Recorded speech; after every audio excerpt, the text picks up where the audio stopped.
विरार पूर्व येथील फुलपाडा परिसरातील चोरखे टॉवरजवळ गुरुवारी दुपारी सुमारे 4 वाजण्याच्या सुमारास एक दुर्दैवी घटना घडली।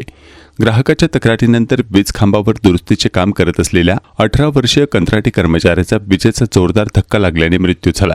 या घटनेमुळे परिसरात हळहळ व्यक्त करण्यात येत आहे। मृत युवकाची ओळख गौरव सुरेश गोरे वय वर्ष 18 अशी असून तो फुलपाडा येथील प्रथमेश नगर परिसरातील रहिवासी होता। मिळालेल्या माहितीनुसार गौरव वीज खांबावर चढून दुरुस्तीचे काम करत असताना अचानक त्याला विजेचा तीव्र धक्का बसला। धक्क्यामुळे त्याचा तोल जाऊन तो थेट खाली कोसळला। या अपघातात तो गंभीर जखमी झाला।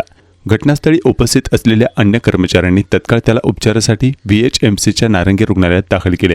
रुग्णालयात डॉक्टरांनी त्याला अतिदक्षता विभागात दाखल करून उपचार सुरू केले, मात्र त्याची प्रकृती अत्यंत गंभीर असल्याने उपचारादरम्यान त्याचा मृत्यू झाला आणि डॉक्टरांनी त्याला मृत घोषित केले। या हृदयद्रावक घटनेनंतर मृताच्या कुटुंबियांवर दुःखाचा डोंगर कोसळला असून वीज विभागातील कर्मचाऱ्यांमध्येही शोककळा पसरली आहे। प्राथमिक माहितीनुसार गौरव हा कंत्राटी कर्मचारी म्हणून कार्यरत होता।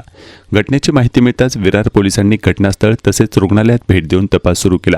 पोलिसांनी अपघाती मृत्यूची नोंद करून पुढील तपास हाती घेतला आहे।